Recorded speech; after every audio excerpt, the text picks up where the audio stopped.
هغې څلورم کس له به لاړ شي چې د خپل بدن غوښې به یې په خپله خوړي او چغې او روړي به یې هم والي.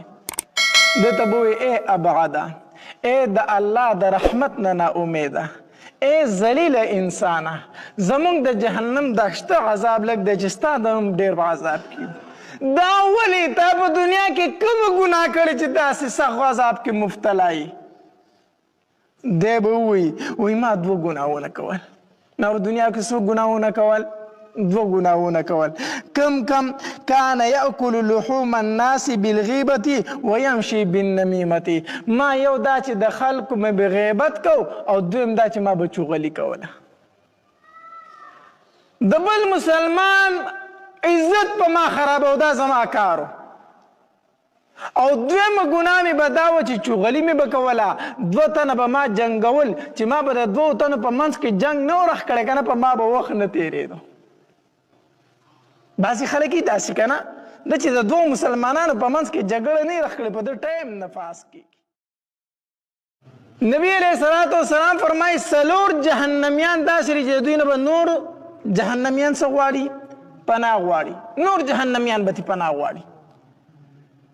او نبی علیه الصلاة والسلام فرمایي وایي دا څلور قسمه جهنمیان چې دوی به د حمیم او د جهیم په منځ کې منډې وخي، د ګرم اوبو او د هغې لمبو وهونکي د اور په منځ کې به منډې وهي. کله به هغې خوټ کېدلو اوبو ته ورتاویږي او کله به دلته کې دې اور ته راسي او چغې به وایي او واویلا به یې پرې جهنم کې رخ کړي.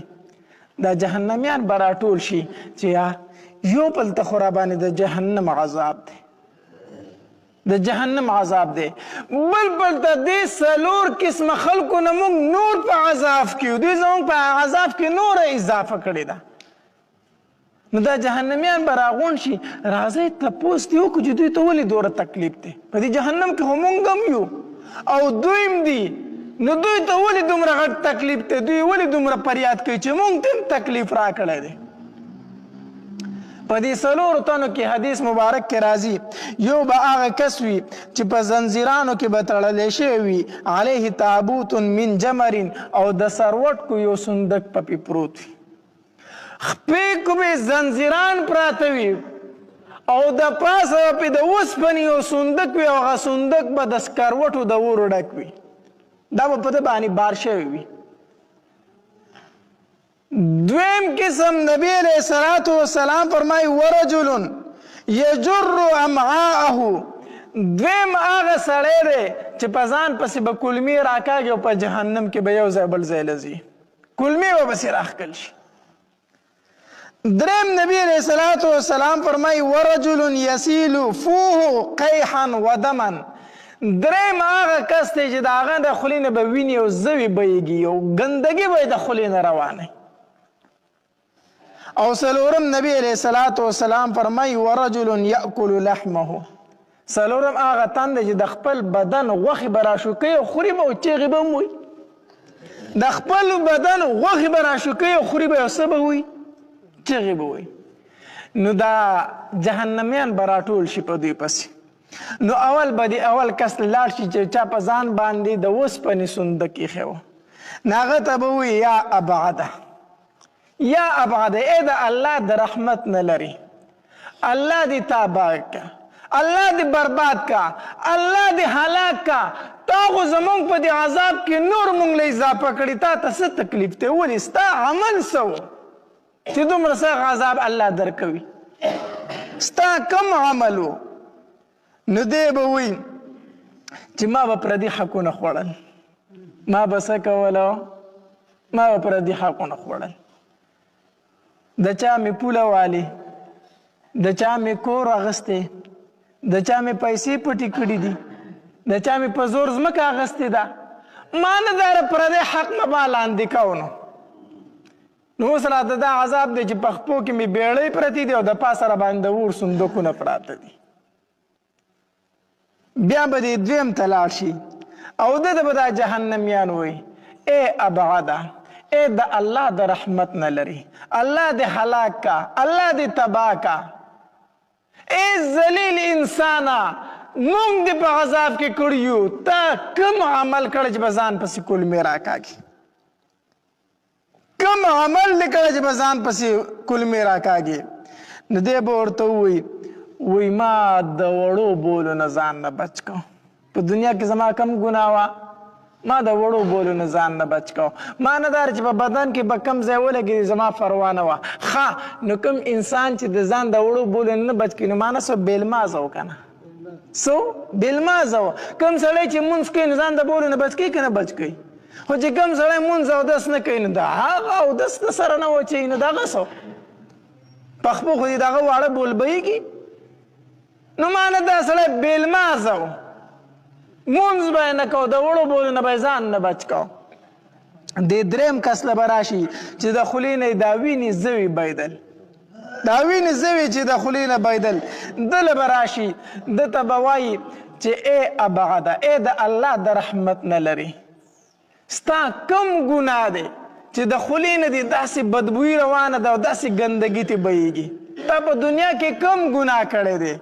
نو دی به ورته ووایي زه هغه بدبخته انسان یم چې ما به د ګناه کار ولید نو ما به په هغې سره خوند اغستو. د ګناه د کار نه به ما څه اغستو؟ خوند اغستو. ای تاسو ته وایم یو ګناه کول دي او یو د ګناه نه خوند اغستل دي، دا جدا ګناهونه دي، سخته ګناه ده دواړه. یو انسان دی په خپله ګناه کوي الله دې فنا راکړي، دویم دی په خپله ګناه نه کوي خو چې څوک ګناه کوي نو دی پې څه اخلي؟ خوند اخلي. خوند زه به یې درته مثال درکړم. مثال به یې درته درکړم. دا ټي وي شو، وي سي آر شو، موبایل شوې، دا شیزونه شو، په دې کې دا ډانسونه دي او دا فلمونه دي او ډرامې دي او ګانې دي او بربند شیان دي پکې که نه؟ نو دا ګناه خو نور خلک کوي خو دا څوک چې ګوري نو دی ته هم څه اخلي؟ خوند اخلي. نو د ګناه د کار نه به ده څه اغستو؟ خوند اغستو. په موبایل کې به یې ګنده څیزونه کتل، ده به ترې داسې خوند اغستو ګویا چې دی دا ګناه کوي. نو دی به وایي ما به چې د ګناه کار ولیدو نو ما به ترې داسې خوند اغستو ګویا چې دا ګناه زه کوم. الله دې فنا راکړي، الله دې فنا راکړي. یاد وساتئ یو ګناه کول دي یو د ګناه نه خوند اغستل دي، دواړه برابر دي، دواړه برابر دي. نو کوم خلک چې په دې موبایلو کې دا ګنده شیان جوړوي هغه ګناهګار دي، خو دا کم نیکان خلک غونته کې چې ګوري ځان ته چې نیکان وي او دا خوند ترې نه اخلي، دیم دغه کشان دی څنګه چې په دې موبایل کې لګیا دی دا ګناه کوي. نو دی وایي زما د خولې نه چې دا ګندګۍ بهیږي، دا وینې زوي بهیږي، دا به ما د ګناه په کار سره څه اغستو؟ خوند اغستو. په کار خو دا و چې د ګناه کار ویني چې سړی منع کړي که نه نو ده به دې الټه څه اغستو؟ خوند اغستو. هغې څلورم کس له به لاړ شي، چې د خپل بدن غوښې به یې په خپله خوړي او چغې او روړي به یې هم والي. ده ته به وایي ای ابعده، ای د الله د رحمت نه ناامیده، ای ذلیله انسانه، زمونږ د جهنم دا شته عذاب لږ دی چې ستا د هم ډېر به عذاب کړي. دا ولې تا په دنیا کې کومه ګناه کړې چې داسې سخت عذاب کې مبتلا یې؟ دی به وایي ما دوه ګناهونه کول. ما په دنیا کې څو ګناهونه کول؟ دوه ګناهونه کول. کم کان یاکل لحوم الناس بالغیبة ویمشي بالنمیمة. ما یو دا چې د خلکو مې به غیبت کو او دویم دا چې ما به چغلي کوله.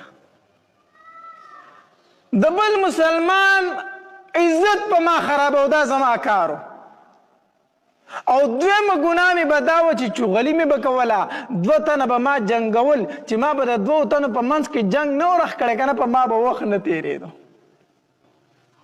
بعضې خلک یې داسې که نه ده چې د دوو مسلمانانو په منځ کې جګړه نه یې رخ کړې په ده ټایم نه پاس کېږي. دا چغلي دا کله د کور کې دننه وي او کله د کور نه څه وي بهر وي. کور کې هم ډېره چغلي وي، کور کې هم ډېره چغلي وي. څنګه کله به دا چغلي د مور د طرف نه وي، کله به د پلار د طرف نه وي، کله به د زوی د طرف نه وي، کله به د ښځې د طرف نه وي. مور به را به شي خپل بچي ته به خبرې وکړي چې ستا دا ښځه خو داسې ده او داسې ده او زما عزت نه کوي او ما ته یې نن دا وي او ما ته یې دا وي زوی چې لاړ شي په ښځه به راکړي درس وبه یې وي دلته به مور خوشحاله شي انګور مې پې وواله کار مې وکړو یو چغلي دا ده کله به د ښځې د طرف نه چغلي وي خاوند راشي بس دا به ورته د شپې لګیا شي مور خو دې داسې ده او پلار خو دې داسې ده او زما عزت نه کوي او بس زما یې بې عزتي وکړه او ما ته ډېر سپک ګوري او ستا وړو ته سپک ګوري دا خبرې ورته کوي که نه دا چغلي وکړي بس زوی چې سهار راپاسې بس خبرې شان ورسره بیا نه وي بس خبره کوي بس تیار جنګ دی کله دا چغلي د بل طرف نشي معنی دا ده 4 تنه دي په کور کې ښځه ده خاوند دی مور ده او پلار ده 4 تنه دي خو کو دي کې چغلي نه وي نو دا کور بیا څه دی جنت دی او که چېرته چغلي پکې وي که نه نو د دې 4 تنو دا کور به جهنم وي روزانه به پکې جګړې وي نو یاد وساتئ کو ښځه ده یعنې انګور ده کو خواښې ده کو سخر دی کو زوی دی یاد وساتئ کو چغلي کوي نو په جهنم کې به داسې عذاب ورته میلاویږي چې نور جهنمیان به ترې پناه غواړي کله ناکله دا چغلي د بار نه وي بار نه سړی لګی چې دا 2 وروڼه به زه په کور کې څنګه جنګومه نو راشي د ورور په سر ورته لمسي کوي لکه ستا دا پلان کې ورور نه دی مړه هغه خو سم ژوند تېر کو تاسو خو به کاسې خاورې ایرې کړی ټول مال درنه هغه سنبال کړی دی ګوره هغه دا پیسې والي دي نو څه ماله د ده غرض دی چې دوی په خپل منځ کې څه کړمه په جګړه کړه کله به د 2 دوستانو په منځ کې چغلي کوي چې 2 دوستان 2 ملګري په څه کړمه په جګړه کړمه نو یاد وساته دا چغلي ګناه کبیره ده ډېره سخته ګناه ده او دا ولې ګناه کبیره ده د دې ډېر لوی فسادونه جوړېږي لوی فسادونه د علما یو واقعه لیکلې بس مختصر درته بیانوم بس کوم د کتابونو یو واقعه لیکلې ده یو سړی و بازار کې غلام خرڅاو نو چې غلام خرڅاو نو ده به اواز کو وی دې غلام کې هیڅ څه نشته دی سوا د یو غیب نه او قیمت یې دا دی هر سړي کتل چې دا خو سم دم غلام دی ښه مضبوط سړی دی قیمت خو ډېر کم دی یو سړی راغی وی ته وه چې په ده کې هېڅ غیب نشته دی یو غیب نه څه غیب دی پکې هغه راته ووایه وی ده کې هېڅ غیب نشته خو یو غیب پکې دا دی چې دی چغلخور دی چغلي ډېره زیاته کوي نو هغه ورته یې کوي دي چغلي که نه زه پې څه کوم خو چېرته زمینداري لی بیا ما پټو مټو ته کوم واښه لرګي به راله کوي د کور کارونه به راله کوي زمینداره به راله کوي دي چغلي زه در کمې حجرې ته بیامه خو ځان لی کار له بیامه نو ارزان راته میلاویږي غلام یې واغست چې غلام یې واغست کور ته یې بوستو غلام ښه سم دمکار کو څه وخته پورې سړی رضا و چې په ډېر ښه قیمت راته ښه سړی میلاو شوی دی کار به یې کو د کورو دی د ډېر رضا و خو فطرت وایي نه بدلېږي خوی نه بدلېږي زموږ پښتانه څه وایي خوی نه بدلېږي ښه نو په غلام خو څه وخت تېر کو خو خوی پکې راوګرځېد خپل خوی پکې راوګرځېدو نو د مکس یې کوله چې دا مالک مې به کله بار ته وځي نو چې بار ته لاړ نو دی غلی لاړ دی خپلې مالکې لره دې سړي ښځې له لاړ یاره ته د خپل خاوند نه څه خبر یې وی ولې وی نه خبر داسې راته ښکاري چې خبر نه ښه وی خیر خو دی که نه زه خو رالم مما چې مالکه مې د خفه شوم در باندې ستا خاوند خو د بلې ښځې سره لین روان کړی خبر روان کړی درنګړی له واده در باندې کوي او د دې نه خبره یې نه زما په خپل خاوند یقین دی زه ګوره که نه چې به 2-3 ورځې کې در باندې ښځه راولي که نه راولي زما خو خبره او ما درته وکړه مالکه مې وي خفه کېدم در باندې ما خپل فرض ادا کړو وی ښه نو څه وکړمه وی داسې وکړه که نه ما له ډېر ښه دم راځي دا خاوند چې د نن شپه وده شي که نه نو د ګیرې نه لاندې د دې زنې نه به دنه به ویښته کنچي کړي ویښته به ترې کټ کړي او دا به ماله راوړي په دې ویښتو دله زه دم درود کوم داسې به درله کم چې ستا نه ما سېواړو د بل چا نوم به نه اخلي زه به لپې دم وکړم. ښځې دا خو اسانه خبره ده، ټیک ده، زه به یې نن شپه د ګیرې نه ویښته راوالم. ها دلته چې مالک یې راغی که نه، غلام لاړ خپل مالک له وی خبر خو نه یې که نه؟ نه که نه ولې څه چل شوی دی؟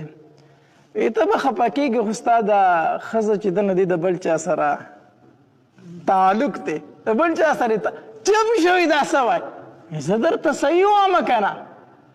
صحیح درته وایم د ښځې د بل سړي سره تعلق دی او نن مې ځکه خبر کړی، ما خو نه که خبرولې، خو نن یې درته چل جوړ کړی وجنې دي.